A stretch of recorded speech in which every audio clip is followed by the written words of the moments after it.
Hi, this is Doc, and this One Belly Wednesday is going to be a bit different.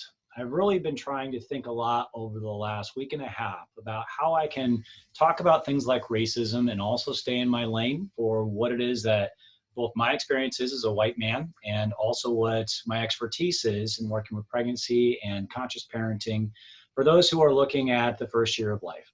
We've been doing some interesting things about exploring issues of racism, issues of privilege within our community group. We've been having some really interesting opening discussions about that. I've been watching documentaries, doing some reading, compiling some resources, and I'm finding it very helpful for helping to understand what my part in the societal problem of racism has been, mainly as a participant in some of those systems. And so as I started thinking really deeply about how do I not just go about business as normal, but actually address and confront the issue of Black men in the public spaces not feeling safe, about issues of criminal justice reform, I started thinking really hard about, well, what comes along with that? And one of the things that got put to me recently was something called post-traumatic slavery syndrome. And PTSD is something that I study quite a bit. There are a lot of expecting moms with babies who get in car accidents, and not a whole lot of people know how to take care of them. So I started doing a lot of studying on how things like PTSD impacts the neurology, how it influences the brain, how it changes organ systems. And a big reason for my desire to do that isn't just about that generation, it's about future generations. Because one of the big things that I love talking about is the concept of epigenetics. So epigenetics is this idea that there are things on the outside of your DNA, outside of your genes, that help influence their expression. The analogy that I really like to use, it makes a lot of sense to me, is that if you've ever been to IKEA or Walmart to pick up some furniture and you go and you buy the box, let's say you purchased a desk, you open up the box and you lay out all the things, all the pieces, all the little cam bolts and the little nuts and the Allen wrenches, and you lay them all out on your living room floor. Have you ever had the experience where just like Mickey Mouse and Fantasia, all the pieces whirl together and then boom, there you go, you've got your desk? No, you didn't. The reason for that is because you can't just lay instructions on something and expect it to magically work right together, all the pieces where they need to go. There has to be a set of hands. There has to be some kind of intelligence that's guiding all that process to put it together. And that's essentially what these proteins, these sugar proteins, are on the outside of your cell. So what they do is they extend out into the outside environment and they do a transformation dance all the way down into the nucleus. And what that does is it helps to roll back the sleeve of the DNA. It reads the blueprint for what your cell needs to make to adapt to that outside world, and then your cell can continue on. So those outside factors, epi for outside, like epidermis is the outside part of your skin, right? So the epigenetic influences on things like heredity, we've really been studying a lot, especially when we start talking about fertility. Because it turns out that there's some things, there's some chemicals we get exposed to, but even stress can influence not only how your DNA works, but how the future generations have a preference for another partner who has maybe not gone through some similar experiences. So when we start talking about this country's history, in a lot of our history books in school, we get taught that slavery ended with the Emancipation Proclamation in 1865. So as people were thinking about some of that historical context, they think, oh, slavery has been gone for a really long time. Why is it that African American people may still have problems with this? Especially when we see that there's a disproportionate number of the Black community that get influenced by things like heart disease, diabetes.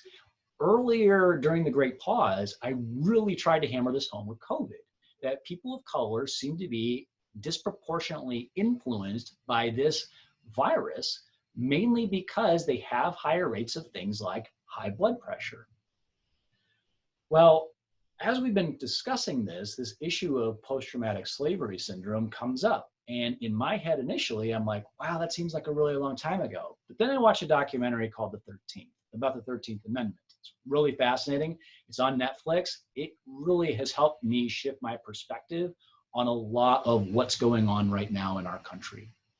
And what I started thinking about was that just because a federal declaration happened doesn't necessarily mean the stress stopped. Because what ended up then continuing was a systematic, continual oppression, whether it was through Jim Crow laws. We looked all the way up into the civil rights movement in the 1960s that we had massive inequality for Black Americans. That didn't just stop with the civil rights era. Then we started looking at incarceration rates, and you suddenly have children who, when you have 1 in 3 Black men get putting into prison, are growing up differently than some of their other friends might be. You start thinking about how that starts to influence things like stress and anxiety, things like PTSD from seeing a lot of your friends get shot and killed. And so you start thinking about how that might influence sperm and how that might influence eggs. And you start thinking about how that constant stream of cortisol, which is a hormone designed to combat stress, if it's switched on all the time, it changes your body. What it does is it leads to insulin resistance. So you have a higher rate of things like diabetes. It does things like harden your arteries. Cortisol is known to do this. We've known this anecdotally forever, right? The people with the high stress end up with heart disease. So you start looking at a people who have been continually conditioned under times of stress to try to adapt to this. And suddenly it occurs to me that maybe some of the obesity issue that we're seeing with Black Americans isn't just because they don't have necessarily great access to food if they're put on government subsidies. That maybe part of the issue actually lay within this entire generational thing that has been put upon them. And so as we start looking at health outcomes for people, and we start considering really how deeply the roots of this problem go, that's one thing for those of you who look into epigenetics and talk with your people about that, whether you're trying to make conscious choices for bringing new life into the world, whether you're a physician and you're talking with couples about fertility and you're talking about all the other things that you can do to help shift from a salutogenic perspective what's going on inside their DNA. If you're talking with patients about how maybe part of the reason that we've got some estrogen-related issues is because of how your grandma took the pill in the 1960s, and that shifted her estrogen balance for your mom, and that shifted things for you. That maybe part of what we start considering with empathy isn't just a dismissal out of hand because it's been so long. It's been like 8 generations since 1865.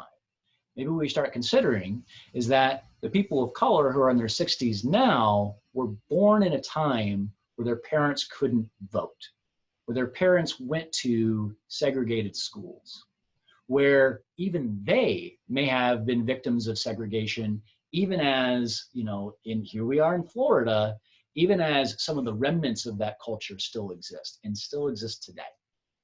So that's what I want to leave to you with today, is a consideration. Again, the documentary that I was referring to is the 13th, referencing the 13th Amendment of the Constitution of the United States. I really want to also put into our blog the resource list that our friend Allison compiled. I found it super useful as books, as podcasts, as movies, and more importantly, I think for me, it also has resources for our kids. How do we talk to our children about what's going on? I specifically want to thank, privately, anonymously, my good friends who have talked with me and been willing to share inside how they've been feeling. I've had just massive revelations over this last week and a half, really just have shifted how I see my world. Everything from the music I've always listened to and hearing that differently to the conversations that I have with people and really getting in a new way what it is that they mean. And it's work. It's long, committed work that we have in front of us. It's not just something that is going to be fixed overnight. A lot of it has to do with what you're doing actively, locally, within your communities. So that's my call to action for you. It's not about subscribing. It's not about liking Mama's Chiropractic. It's about watching and trying to engage in your community with your friends in a way that may be a little bit different than what you're used to, that might be really, really uncomfortable. And instead of trying to offer solutions for it, what I'm going to encourage you to do, this is what I'm doing right now, is just to sit in that discomfort and listen. To listen to their stories and understand that their reality is true. This is their perspective, and they've been trying to share it with you for a really long time. And so maybe now is a time where we take a step back and we just listen.